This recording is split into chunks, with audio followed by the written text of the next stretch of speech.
어느 더운 여름 아침, 제 소박한 어머니, 이미 할머니가 된 지 오래되신 분은 시원한 바람을 쐬려고 하노이 롱비엔 지역의 자람 공원에 가셨습니다.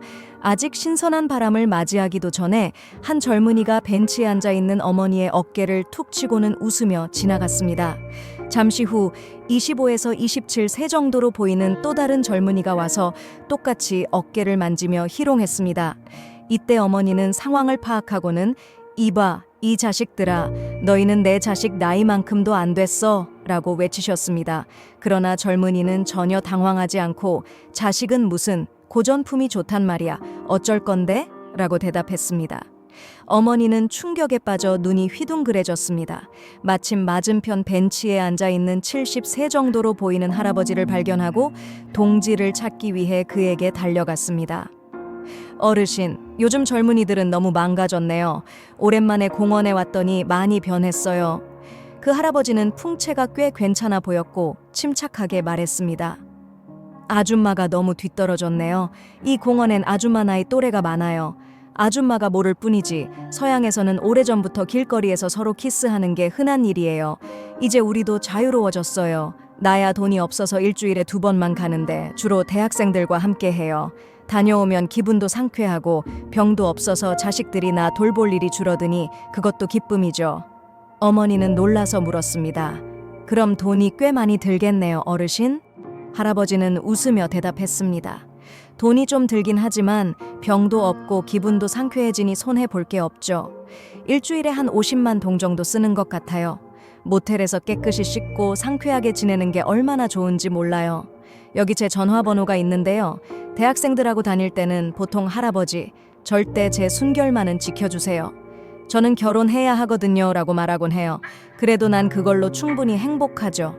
그 할아버지가 계속 이야기를 하고 있던 중 이가 몇 개 빠진 초라한 할아버지가 자전거를 타고 천천히 지나가고 있었습니다. 벤치에 앉아있던 할아버지가 그에게 야, 이른 아침부터 어디 가? 여기 좀 앉아봐 라고 말하자 자전거를 탄 할아버지는 한 바퀴 돌아보고 올게. 너나 앉아있어 라고 대답했습니다. 벤치에 앉은 할아버지는 계속 어머니에게 설명을 이어갔습니다. 저기 저 할아버지도 벌써 찾으러 다니고 있네. 이 근처에 아줌마 나이 또래 사람들 60세 이상 이 수십 명은 있어요. 저희 동네 철도길 근처에서는 어떤 중년 여성들은 물 한 병만 바꾸면 되기도 해요. 돈이 떨어진 남자들에게는 그런 식으로 하고 돈이 좀 있을 때는 한두 백만 동을 주기도 하죠. 어머니는 그 말을 듣고 나서 서둘러 할아버지에게 작별 인사를 하고 근처 주차장에서 음료수를 파는 가게에 앉아 있었습니다. 여전히 자신이 들은 이야기에 놀란 어머니는 음료수 가게 주인에게 이야기했습니다. 공원이 이젠 이런 곳이 되어버렸네. 여기 오면 소문날까봐 두렵구먼. 그러자 음료수 가게 주인은 그 이야기를 듣고 조용히 고개를 끄덕이며 자신도 때때로 그곳에서 남성 손님들을 상대한다고 답했습니다.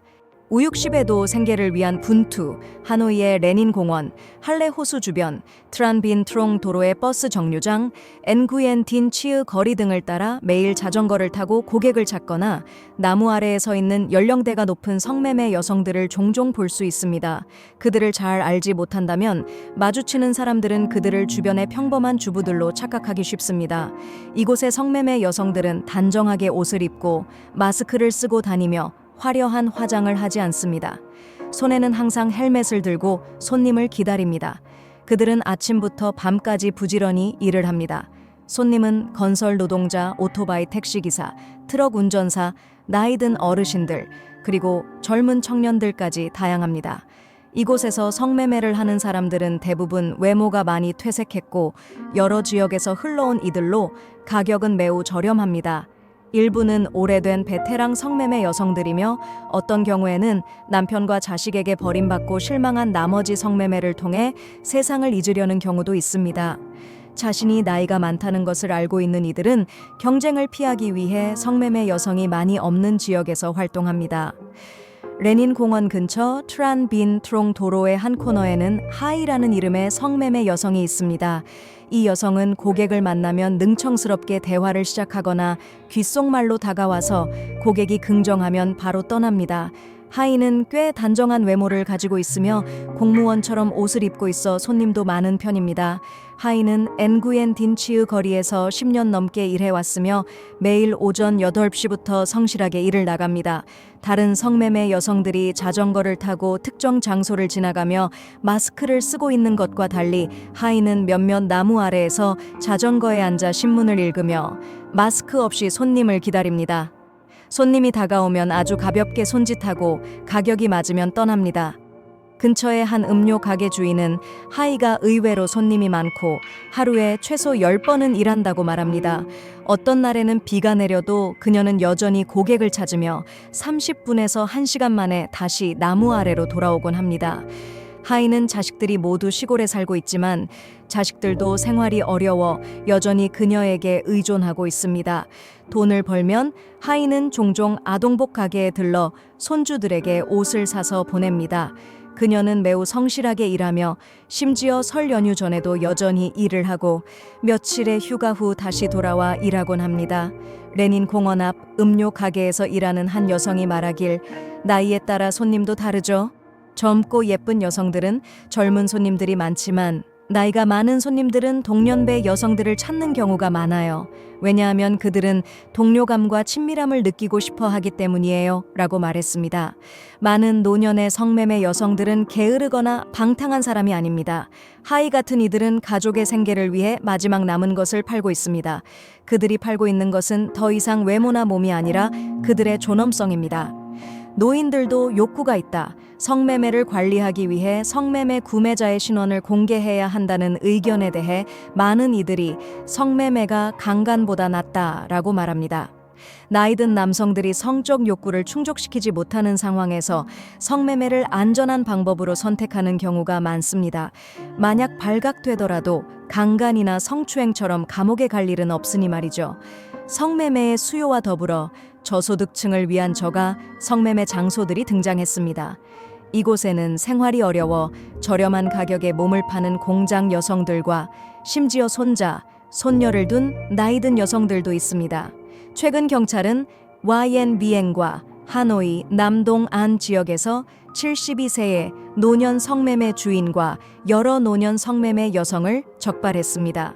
이들 모두 50대, 60대였으며 머리가 희끗희끗한 이들도 있었습니다. 성매매 고객 또한 인근 지역에서 온 노년 남성들이었고 그들 대부분은 아내가 늙었거나 사망했거나 이혼한 상황이었습니다. 이러한 이야기는 사회의 분열과 빈곤화 문제를 드러내며 이를 해결하기 위한 책임은 관리 당국에 있습니다. 또한 이는 노년층의 성적 욕구가 해결되지 못하고 있는 문제를 명확히 보여줍니다. 심리학자 엔구엔 킴퀴 박사는 현재 베트남에서 노년층의 성관계 문제는 사회적으로 불리한 조건에 놓여 있다고 말합니다.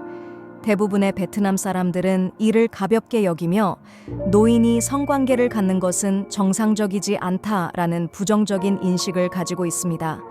배우자를 잃은 노인들이 재혼하거나 다른 사람과 동거하려고 하면 자식들의 반대에 부딪히며 이는 부끄러운 일로 여겨지곤 합니다.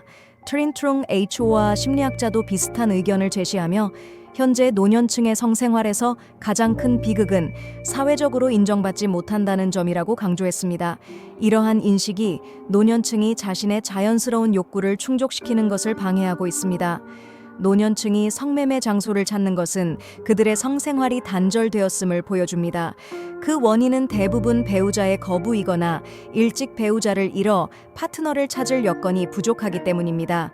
친애하는 여러분, 플러그 이야기의 시간은 이제 마무리되었습니다. 프로그램이 마음에 드셨다면 좋아요 누르고 공유하며 채널 구독을 잊지 말아주세요. 다음 프로그램에서 여러분과 다시 만날 수 있기를 기대합니다. 감사합니다.